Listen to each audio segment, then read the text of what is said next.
Hello there people.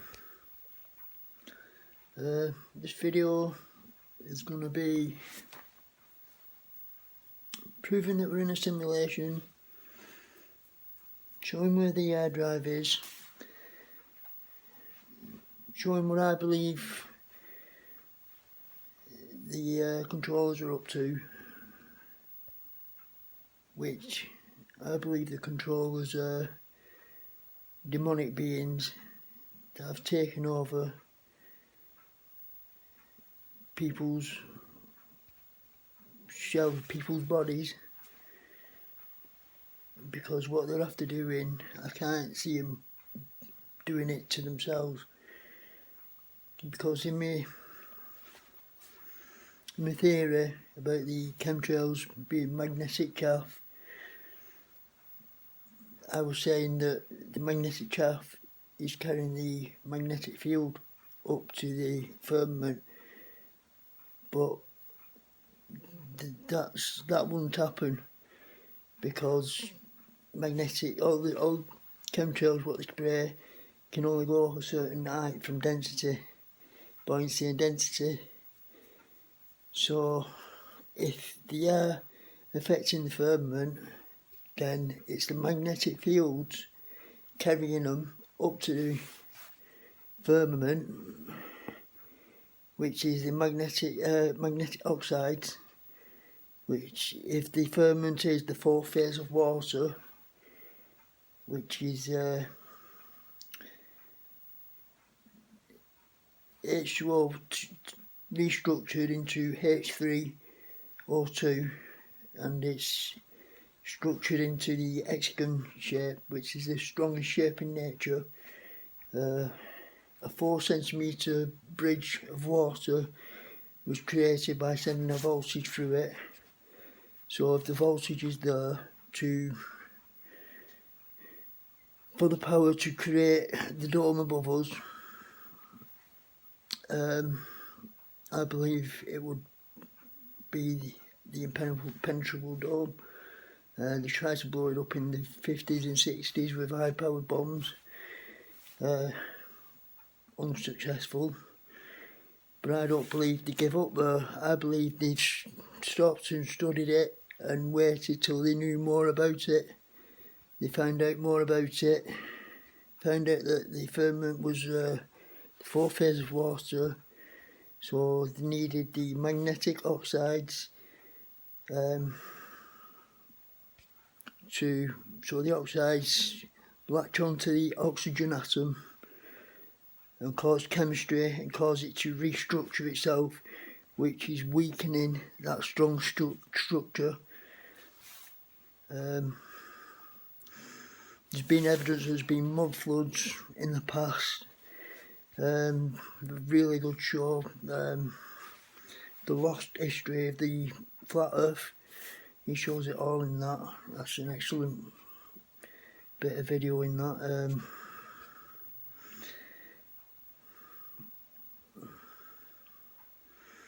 See, on the older maps, the Antarctica, it was all green. It looked like there was life on it. I'm wondering, did the disasters happen down there? You know, they caused the firmament to collapse down there or something, or whatever. See, if the firmament is the fourth phase of water, it's like highly negatively charged. So when that falls, it's going to fall at speed because there's no air there. And then when it hits the air, it's going to like slam into it, which is positive, negative and positive. So it's going to get like balls of lightning, which on the flat earth is shooting stars and meteorites. So if they collapse the firmament down there and all this water came crashing down and just caused like meteorites of plasma, balls of plasma, hot enough hot meltstone, and it would have sent a lot of shit into the atmosphere and probably would have flooded the whole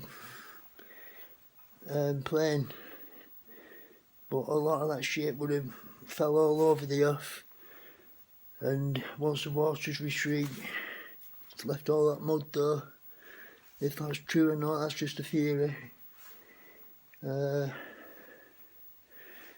yeah, I'm going to be showing 1 or 2 of my old videos, but with a change in it. See, I still believe they're trying to do mind control, but I also believe if they fail on that, then they're going to bring that waters down on top of us. So we need to be clever about this, and you know, start looking into it. Be clever, say as least as possible. You know, once we get the numbers and the right people, say as least as possible online, and try and stop what they are planning. Which to me, I mean, they tried to blow it up, the firmament's up 50s, 60s. They're not going to give up. They're going to wait until they know more about it, understand it more. And they found out it's water, 4-phase of water, which is H3O2, strontium, aluminum, is it the other one? But they're in the oxide state. Magnetic frequencies from surge, powerful magnets, carrying these chemtrails further up and like pushing them into the firmament with a magnetic field. So these oxides latch onto the oxygen atom, cause chemistry, cause it to restructure itself, weaken. I mean, Hillary Clinton going on about the ice glass ceiling. In one of them, she says, hopefully someone soon will smash that ice glass ceiling. And then the next time, she turned around and said, someone has shattered that ice glass ceiling, you know. So it sounds like they've managed to find a peak of hole through it. It does regenerate itself, the 4-phase of water, from the sun, from sunlight, which is probably why they're launching these rockets near enough at night, because they'd be a lot thinner. I've lost my thought concentration then.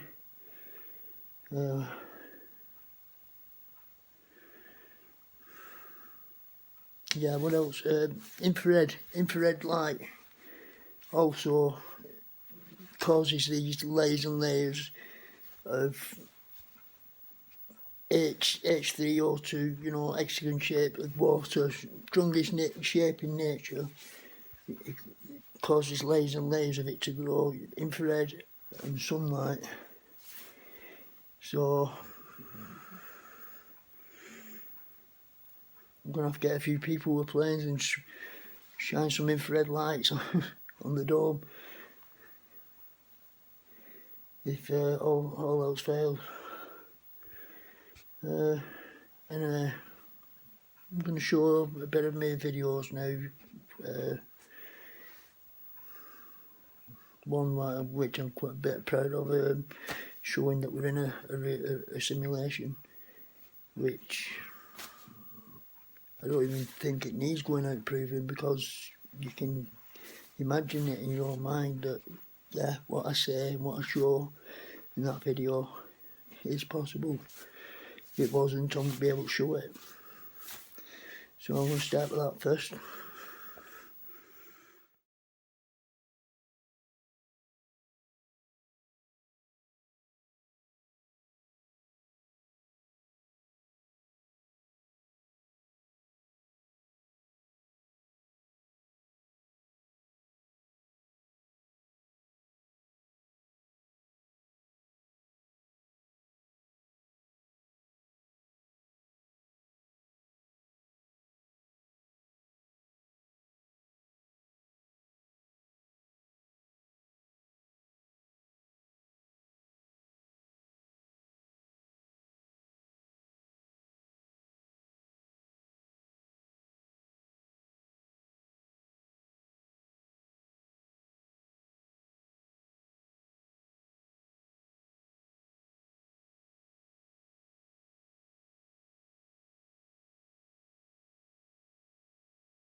Okay then, enjoy that.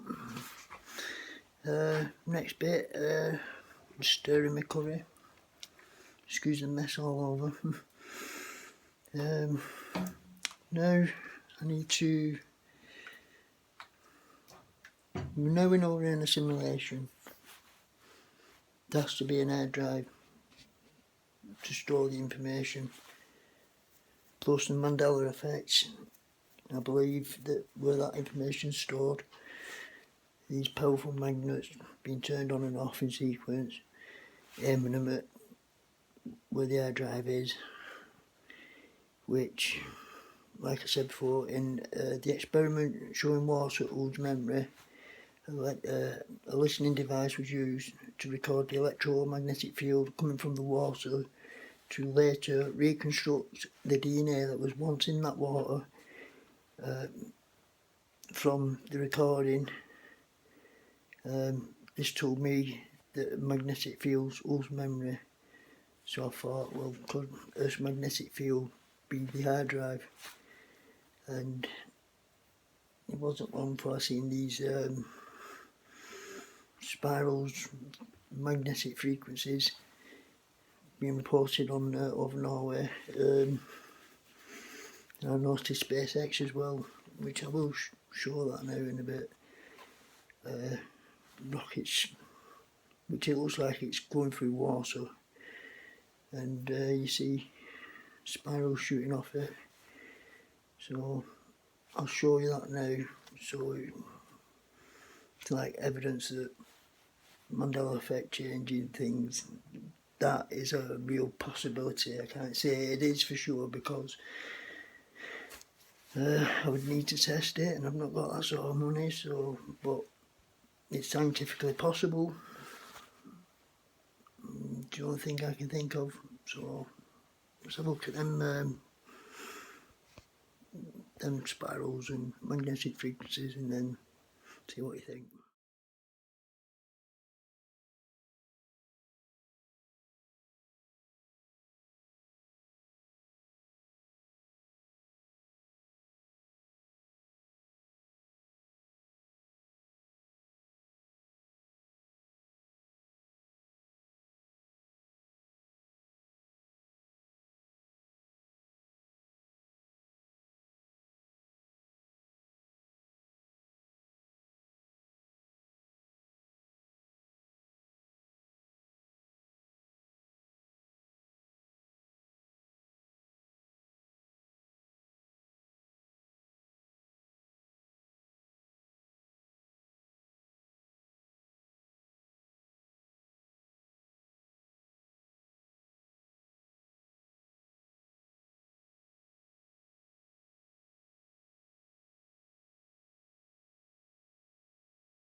Absolutely amazing, and to describe it to you from, I mean, you can see it, but from the ground it almost looks as though a cloud of smoke with its own mind is just shooting through the sky. This is absolutely incredible.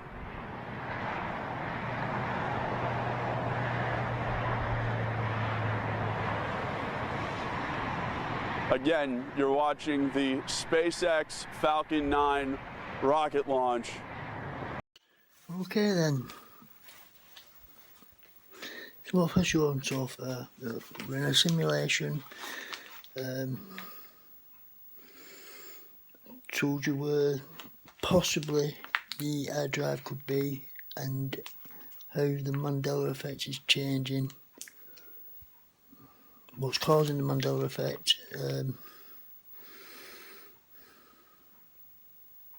Do you need more evidence that we're connected to the Earth's magnetic field? Tell you what, I'll show you a bit from the earlier video showing how information in a computer, when it stores data, how that does it. So I'll play that now.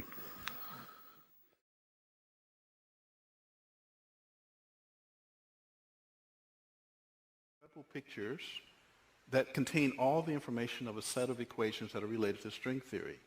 And it's even more bizarre than that, because when you then try to understand these pictures, you find out that buried in them are computer codes just like the type that you find in a browser when you go surf the web.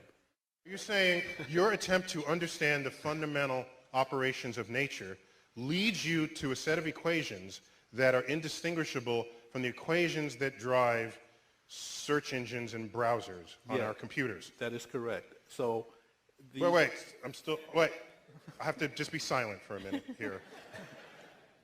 So you're saying as you dig deeper, you find computer code writ in the fabric of the cosmos? Into the equations that we want to use to describe the cosmos, yes. Computer code. Computer code, strings of bits of ones and zeros.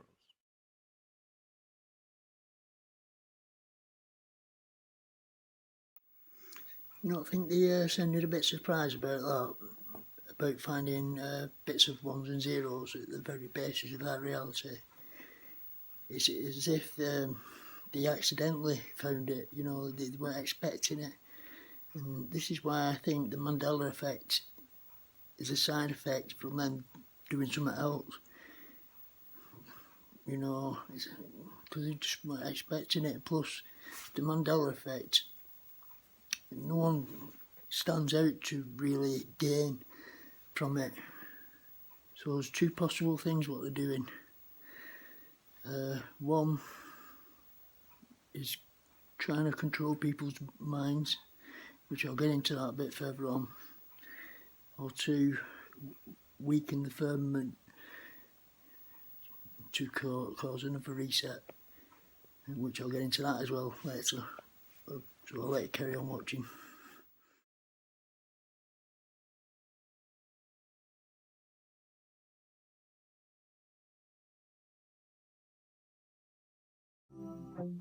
Imagine an airplane flying 1 millimeter above the ground and circling the Earth once every 25 seconds while counting every blade of grass. Shrink all that down so that it fits in the palm of your hand, and you'd have something equivalent to a modern hard drive, an object that can likely hold more information than your local library. So how does it store so much information in such a small space? At the heart of every hard drive is a stack of high-speed spinning disks with a recording head flying over each surface. Each disk is coated with a film of microscopic, magnetized metal grains, and your data doesn't live there in a form you can recognize. Instead, it is recorded as a magnetic pattern formed by groups of those tiny grains. In each group, also known as a bit, all of the grains have their magnetizations aligned in one of two possible states, which correspond to zeros and ones. Data is written onto the disk by converting strings of bits into electrical current fed through an electromagnet. This magnet generates a field strong enough to change the direction of the metal grain's magnetization.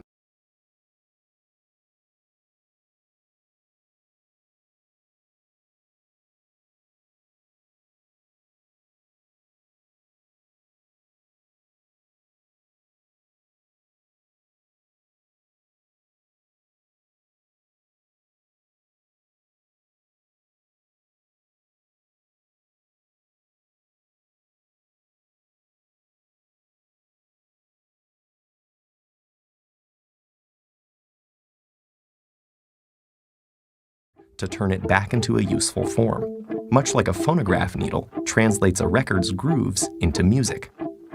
But how can you get so much information out of just zeros and ones? Well, by putting lots of them together. For example, a letter is represented in 1 byte, or 8 bits, and your average photo takes up several megabytes. each of which is 8 million bits. Because each bit must be written onto a physical area of the disk, we're always seeking to increase the disk's areal density, or how many bits can be squeezed into 1 square inch.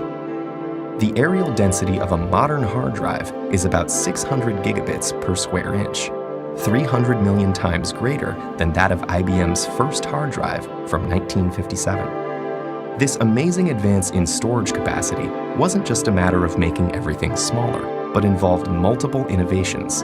A technique called the thin film lithography process allowed engineers to shrink the reader and writer. And despite its size, the reader became more sensitive by taking advantage of new discoveries in magnetic and quantum properties of matter.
It looked like a star in the heavens.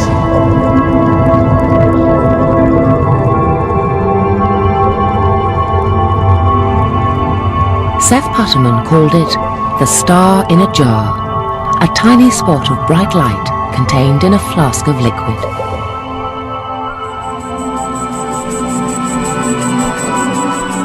This star in a jar is made when a sound wave is passed through a small bubble inside a flask of liquid.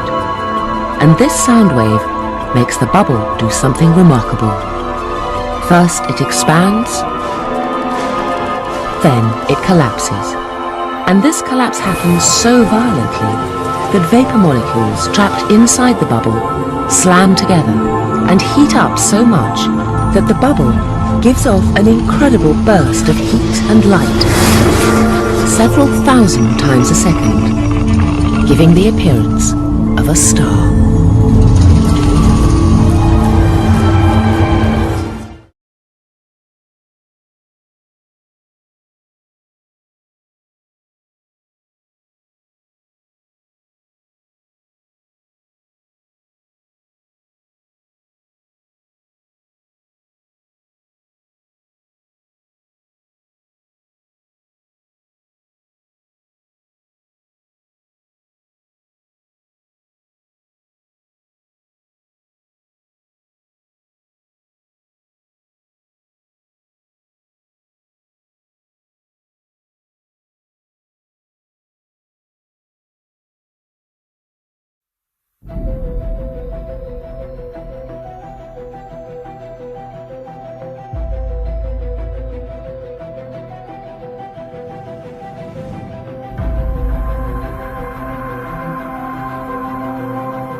absolutely amazing. And to describe it to you from, I mean, you can see it, but from the ground, it almost looks.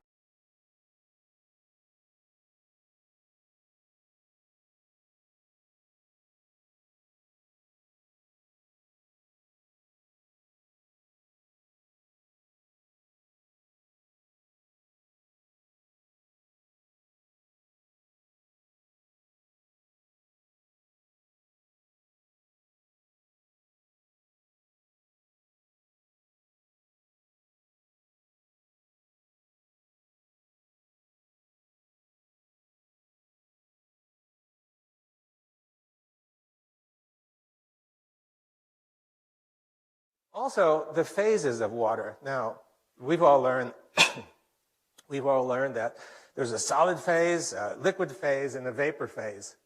However, 100 years ago, there was some idea that there might be a fourth phase somewhere in between a solid and a liquid. Sir William Hardy, a famous physical chemist, 100 years ago exactly, professed that there was actually a fourth phase of water, and this water was kind of more ordered than other kinds of water, and in fact had a gel-like consistency.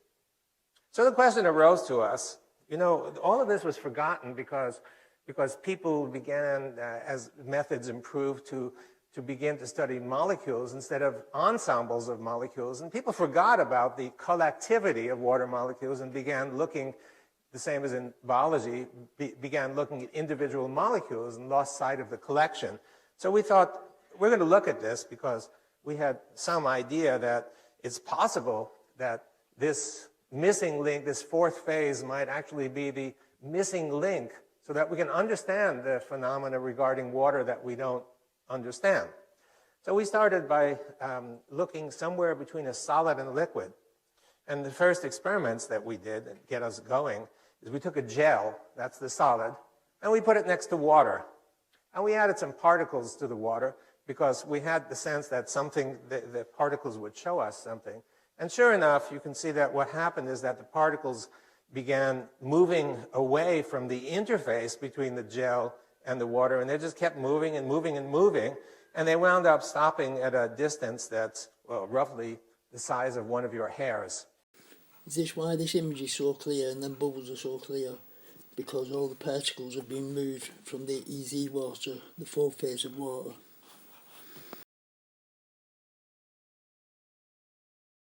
Now that may seem small, but by molecular dimensions, that's practically infinite. It's a huge dimension. So we began studying the properties of this zone, and we called it, for obvious reasons, the exclusion zone, because practically everything you'd put there would get excluded, would get expelled from the zone as it built up, or instead of exclusion zone, EZ for short.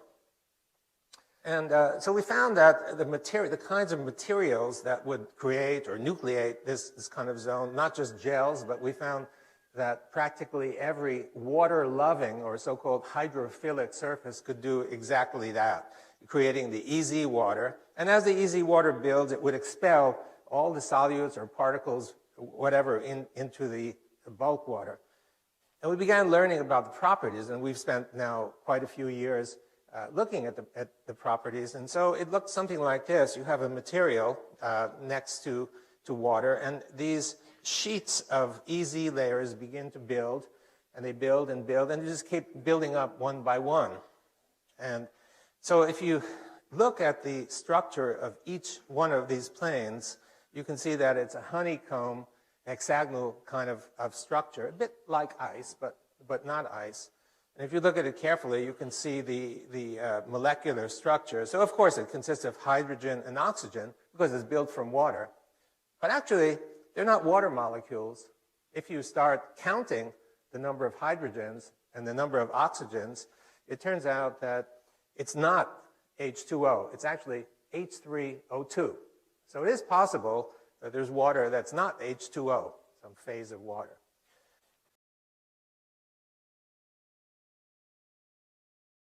Say this is a lizard from the Central America, and because it walks on water, it's called the Jesus Christ lizard. And of course, you'll say, well, I know the answer to this. The surface tension is high on water. But the common idea of surface tension is that there's a single molecular layer of water at the top, and this single molecular layer is sufficient to create enough tension to hold whatever you put there. I think this is an example that doesn't fit that. And here's another example. 2 beakers of water, you put 2 electrodes in, and you put a high voltage between them, and then what happens is a bridge forms, and this bridge is made of water, a bridge of water, and this bridge can be sustained as you move one beaker away from the other beaker as much as 4 centimeters, sustained essentially indefinitely. How come we don't understand this?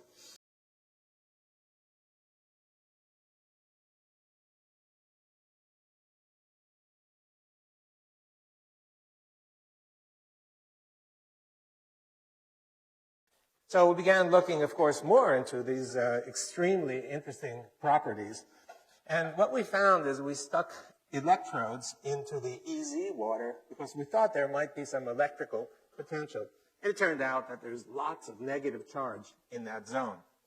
And we used some dyes to seek positive charge, and we found that in the bulk water zone, there was an equal amount of positivity. So what's going on, it looked like, is that next to these interfaces, the water molecule was somehow splitting up into a negative part and the positive part. And the negative part sat right next to the water-loving material, and the positive charges went out. So this EZ water is highly negatively charged. So if a blob came off there, because there's no atmosphere at the top near it, it would fall at great speed. And when it got to a bit thicker atmosphere, which is positively charged, it would slam into the positive energy atmosphere. You get a positive and negative together, you get plasma. So if a blob came off, it would fall at speed, slam into the positive atmosphere, and you would get a ball of plasma, shooting stars and meteorites, which it would answer that. So that's another supporting evidence that the firmament is a 4 phase of water. Okay then, so what have I done so far? I've proved that we're in a simulation. I've shown where the air drive possibly is. I think I need to show more supporting evidence for that. So that's what I'll do now. Focus of millions of people on a single event like 9/11 may form a global consciousness. We are consciousness, infinite awareness, having an experience. And that consciousness can be as vast as or as tiny as we can be manipulated. They knew the science of consciousness is real. Does consciousness interact directly with the physical world? To answer that question, Dr. Nelson and his colleagues deployed dozens of instruments around the world, random number generators. And then in 9/11, it begins not being a drunkard's walk. It goes like this for 2 days. It may sound bizarre, but Dr. Nelson and his team have been at this for the better part of a decade. The first spike showed up in 1997 with the death of Princess Diana. Other events like the Concorde crash, the Madrid train bombing, and the Pope's funeral all registered on those random number generators. But early on the morning of September 11th, the data went off the charts.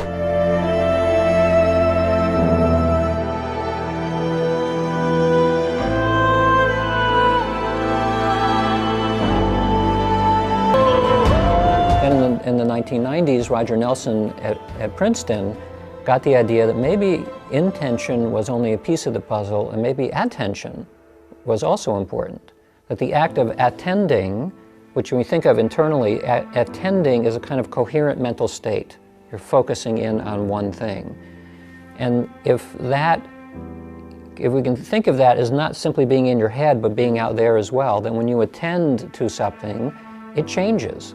And it changes in the direction of coherence. So if the target of your attention is randomness, then a cohered random system is, by definition, more orderly, becomes ordered.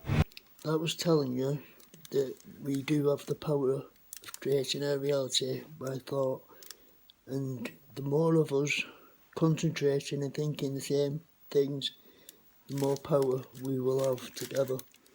So that's some good info, that. In 1997, I started doing something which turned into what we now call the Global Consciousness Project, which is looking at the entire world in a way, using the same kind of technology we developed in the lab. So he started doing experiments where he'd take a random number generator, an electronic circuit, and put it in the vicinity of a group that was meditating, thinking that this would create a large amount of coherent attention. Sometimes people knew the random generator was there, and sometimes they didn't know. And he wanted to see whether the randomness would become orderly during the meditation. And after hundreds of such tests by Roger and me and a bunch of our colleagues, we came to the conclusion that it does become less random in a context where we can infer that there's mental coherence going on, sometimes due only to attention. On September 11th, a few hours before the first plane struck, this network of random number generators became more coherent, less random and more coherent. This is as close as we can get to the base of the World Trade Center. You can see the firemen assembled here, the police officers, FBI agents, and you can see the two towers, huge. In the case of the September 11th World Trade Center attacks in New York, the REGs measured a warning spike 4 hours in advance of the first plane strike and continued measuring the ensuing events and public reactions.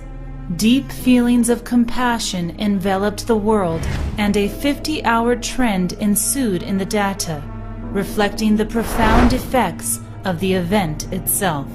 After 9/11, working with Princeton University and some other researchers, what they began to find is that there was a large spike in the magnetic fields of the Earth during 9/11 that is now attributed to the mass collective outpouring of heart-based emotion from hundreds of millions of people who witnessed the tragedy. There are 2 satellites over the northern hemisphere. Every 30 minutes they send back a signal telling scientists how strong this magnetic field of the Earth is. It's important because all life is connected to it. There is no them and us when it comes to the magnetic field of every CEO of every corporation, every leader of every nation, every blade of grass, every hamster, every goldfish, every human is linked to this field. So what happens, the field is important.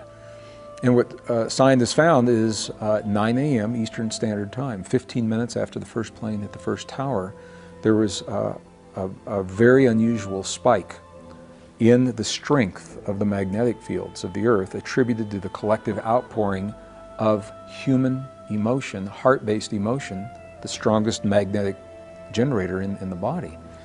Now what that's just told me is that they know the frequency of certain feelings from the mass people. So if they create these frequencies, they could create that emotion, that feeling. It's like when you go to a concert or something like that, you feel the vibe before you get in, you feel that energy, you know, and it's a frequency, and that's all they do. So if they're creating fear in people while this big is happening, then everyone's going to be panicking, wanting the V, you know, because they're creating that fear from magnetic frequencies. That's what I'm believing anyway. Several hours in advance of a major world event, non-random, coherent numbers are present. A large spike in the data waveform appears, giving a precognition that a major event is about to occur. I mean, it all devolves back into the question, what is the role of mind in the physical world? From a Western science point of view, there isn't much. I mean, I as a designer of a car, can get an internal image and an intention to build a car, and eventually a car appears. But that's not a direct link. It requires a lot of work between the intention and the building of a car. But this question is saying more that, is there a direct link between one's intention and the behavior of the world? With an unmediated link, or if mediated, we don't know by what yet. For half a century, Yitzhak Rabin risked his life to defend his country. Today, he gave his life to bring it a lasting peace. Hours before the November 4th, 1995 assassination of Nobel Peace Prize winner Israeli Prime Minister Yitzhak Rabin, a continuous running REG saw a major spike developing, which peaked at the time of his murder, reflecting the loss of a true peacemaker and a man of compassion. The question is, can you create that effect without having a tragedy? Can you create it at will? And this has led the Institute of HeartMath to create a project that is called Global Coherence Initiative. Personal coherence is good, global coherence is really good. If you have a golf ball-sized consciousness, when you read a book, you'll have a golf ball-sized understanding. When you look out, a golf ball-sized awareness. And when you wake up in the morning, a golf ball-sized wakefulness. But if you could expand that consciousness, then you read the book, more understanding. You look out, more awareness. And when you wake up, more wakefulness. It's consciousness. And there's an ocean of pure, vibrant consciousness inside each one of us. And it's right at the source and base of mind, right at the source of thought, and it's also at the source of all matter. On a graph, these phenomena show up as spikes, such as this one. And here is where this all gets very interesting. The date of this spike is September 11th, 2001. Just a coincidence? Well, how about this spike? Oh my God! December 26th, 2005. Or this one. April 8th, 2006. In all, dozens of world events, according to project scientists, are linked to the random number generators acting in a very unrandom-like way. The deepest mystery we can explore is the mystery of consciousness. Do our thoughts and feelings begin and end in our brain? Or are they part of a larger tapestry, one that connects us to everyone and everything in ways we are just beginning to understand? They're able to actually, for the first time, they're able to actually observe the human relationship between the magnetic fields of the Earth and when we're influencing those fields in very specific ways. Then they went back and looked at the data and said, does this only happen when bad things are present? And the answer was no.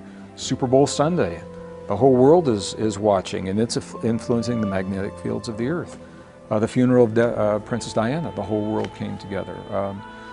The September 6, 1997 funeral of Princess Diana yielded a major signal in the data. Global compassion following tragedy of major world figures or world loss of life yielded the strongest spikes in the data. If something like Princess Diana's funeral was bringing 2 billion people to think about the same thing and maybe feel sadness or compassion together, that we should try to see whether our machines, our random event generators, could detect that, could react to it. So in that particular case, I asked all of my colleagues and friends who did the same kind of research, please take data. We had several lines of data in Europe, several lines of data in this country, put them all together, and remarkably enough, or maybe not so surprising if you believe the data from the laboratory experiments, we have a big, strong effect. If you did the same thing 100 times, you wouldn't see the size of change in our REG devices that we saw during the time of the funeral. I think someone needs to keep a track on that those magnetic field readings. I mean, they showed us a few diagrams of frequencies. I mean, we could get them and like we see anything similar in the Earth's magnetic field, could start putting together some evidence there. Anyone wants to research it?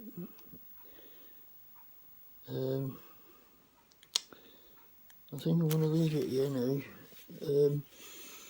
in the Mandela Effect, the reason not everyone takes up everyone else's download is because we also have our own magnetic field. So our own, depending on how strong your own magnetic field is and how close to nature and stuff like that you are, I believe helps you to keep your memories, and it can't change. I mean, we're all affected from the Mandela Effect, but some more than others. So, I mean, some people couldn't understand why someone was affected and someone weren't, you know. Well, we have our own magnetic field, and we're connected to the Earth's magnetic field, which I think I've shown enough evidence there now that the collective consciousness is Earth's magnetic field. In fact, I don't think it's Earth's magnetic field, I think it's the waters above, which water has been proven to hold memory. So the waters above is the hard drive, and oh, I need to show the finger, don't I? The chemtrails of what they could be doing to the firmament. I've shown what the mind control possibly they could be doing. So now I need to, because there's two possibilities what they're doing. So I'll show you that video now.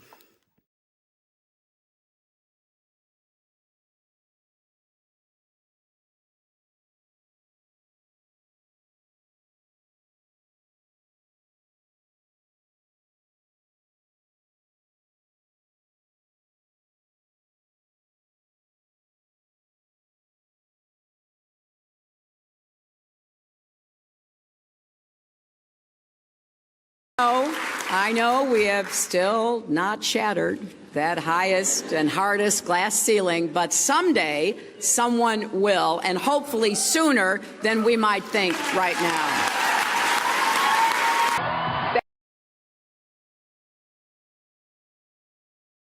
I can't believe we just put the biggest crack in that glass ceiling yet.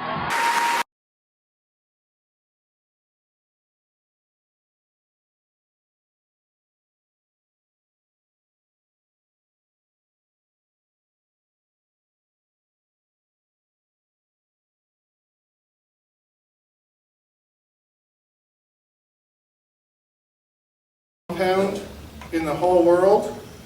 99 out of every 100 molecules is this one. And water is the major thing on everything on this planet, and that should be the ultimate focus of place where we can clean up and make a significant impact. But now let's talk about those chemtrails which spray out and then diffuse out. And by the fact that I was in the movie What in the World Are They Spraying with Michael Murphy back about 6-7 years ago, I became noted as the resident expert. And the three things we're really worried about are barium, strontium, and aluminum. And actually, the form that they are in the sprays are as the oxides. So we have barium oxide, strontium oxide, aluminum oxide, but notice aluminum oxide is Al2O3. And that's because the aluminum with its 3+ charge has to be balanced to the oxygen with its -2 charge. And so to get these balanced, that's why we need 2 aluminums and 3 oxygens. And this is called alumina, and that's one of the major components of what they're spraying. So why are these 3 the big bad guys? Let's talk about barium and strontium first. Now, actually, let's talk about barium and strontium first. Let's blow up this part of the periodic table that we had. And here you have sodium and potassium, lithium. You get barium and strontium down here. And so these are +1 guys, and these are +2 guys. Well, above the barium, and strontium are things like calcium and magnesium. Now, we know that calcium and magnesium are very important to biological systems. And it turns out that the way the periodic table works is that when you're high in the periodic table towards the top of it, you're talking about small molecules, and as you get down lower, you're talking about bigger and bigger molecules. So lithium's a nice small molecule, sodium's a little bigger, potassium's bigger, and these all have 1+ charge. When you get to magnesium, magnesium with a 2+ charge is actually a little smaller. Well, you know what? Magnesium's on the wrong row because it's actually supposed to be on sodium's row. But it's 2+ charge. Magnesium is a smaller ion than sodium because being right next to the periodic table, you've got positive charges in the middle and electrons that are negative charges around the end. And to get these positive charges, you release electrons. If you've got 2+ charges, all the rest of the electrons are pulled tighter into that nucleus. So even though you think this is bigger, it's not. It's really smaller. And so what happens when they spray is that in biological systems, well, what's a biological system anyway? Everybody has a, okay? I'm one. In fact, every biological system is different, but it's usually made up of the same stuff. And the major component of a biological system is water. But copacetic. Now, magnesium is fairly small. Calcium is about the same size as potassium. Strontium is a little bigger than calcium, and barium is a little bigger than strontium. But you see, if we were to substitute a strontium in for this magnesium, and you know, that's what I think we're doing with the chemtrails, so we put strontium in it. Now, this is a bigger atom than was in it with the atom that belonged. And so, because of that, that's going to push this out of whack. This is going to have to be back here, and it's going to start breaking bonds and causing chemistry because you're putting a big molecule in place of something that was smaller, and everything has to spread out to accommodate it. The barium is even bigger than the strontium, and so now you can see when you get a barium into the lattice, first, it displaces a whole lot of things in the lattice. Second, it hangs on better so that you can't get it out of the lattice once it's there. So as where normal chemistry might have calcium substituting in for another calcium, and that'll work for a little while, and then another calcium will come in. Once a strontium or a barium comes into a porphyrin ring, it gets stuck. Now, yes? Why are those getting substituted? What is it that's allowing? I mean, we're surrounded with all kinds of metals and chemicals all the time. Why are those getting sucked into the ring? This is an example of how the specific mechanism of a ring was only chosen because it's convenient to talk about. We could easily substitute it onto this molecule down here, in which case we have a calcium which is a lot bigger than a sodium, but here at least it's on the end of the molecule and can get swept off. The real problem with it is that, as I said, these things form as oxides, and they're stable in their charged form as oxides, and so when they stick to an oxygen, they think they're in their normal inorganic place. They're not really ready to go leaving the site they're at, and that's what holds them in, is the fact that the bigger molecules have a more finite attraction for the site than the smaller molecules do, and so the smaller molecules can't knock a bigger one out. Eventually that does happen. Is that gravity?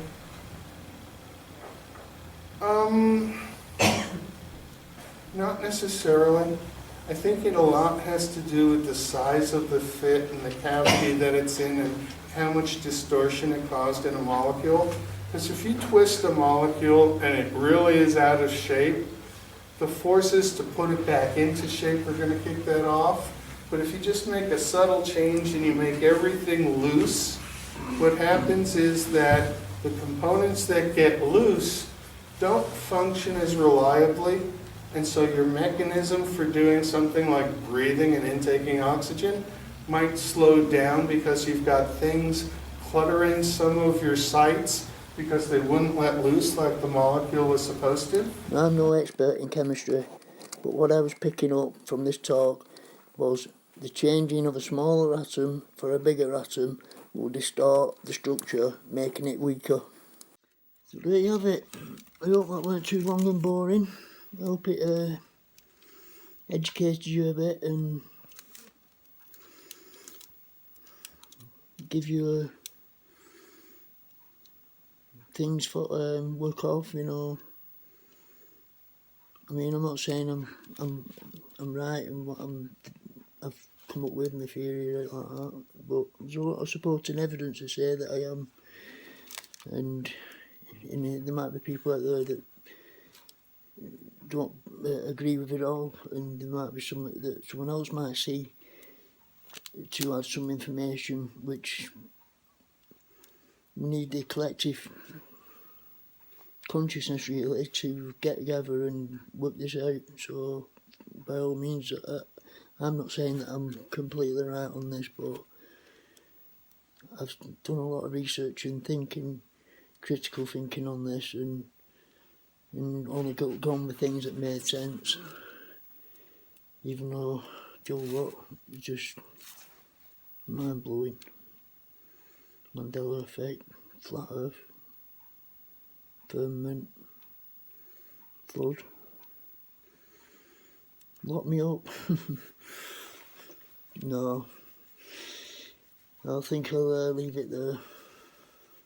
Hope you enjoyed it anyway. Please like, share and all that and subscribe. So yeah, till next time, bye.